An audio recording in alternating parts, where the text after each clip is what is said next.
સુરત શહેરના લસકાણા વિસ્તારમાં આમ આદમી પાર્ટીના પ્રવક્તા કાળુ વઘાસિયા સામે એક મહિલાએ લગ્નની લાલચ આપી દુષ્કર્મ આચરવા તેમજ જાનથી મારી નાખવાની ધમકી આપવા બદલ પોલીસ ફરિયાદ નોંધાવી છે.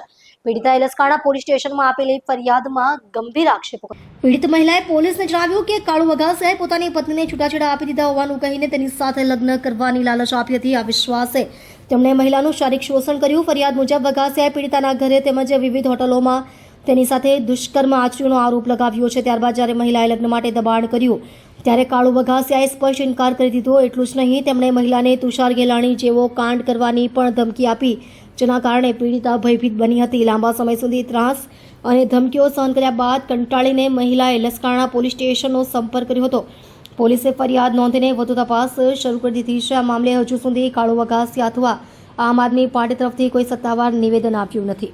આજરોજ લસકાણા પોલીસ સ્ટેશનની અંદર ગુનો દાખલ થયો છે અને કાળુ વઘાસિયા નામના વ્યક્તિ આજથી 1.5 વર્ષ પહેલાં ફેસબુક દ્વારા મને સંપર્ક કર્યો હતો.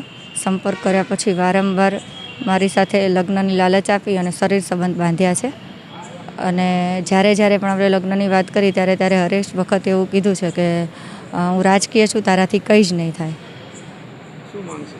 મારી એક જ માંગ છે પ્રશાસન પાસે કે આવા વ્યક્તિઓને જલ્દીથી પકડી અને કડકમાં કડક જે પણ સજા થતી હોય એ તાત્કાલિક ધોરણે કરવામાં આવે.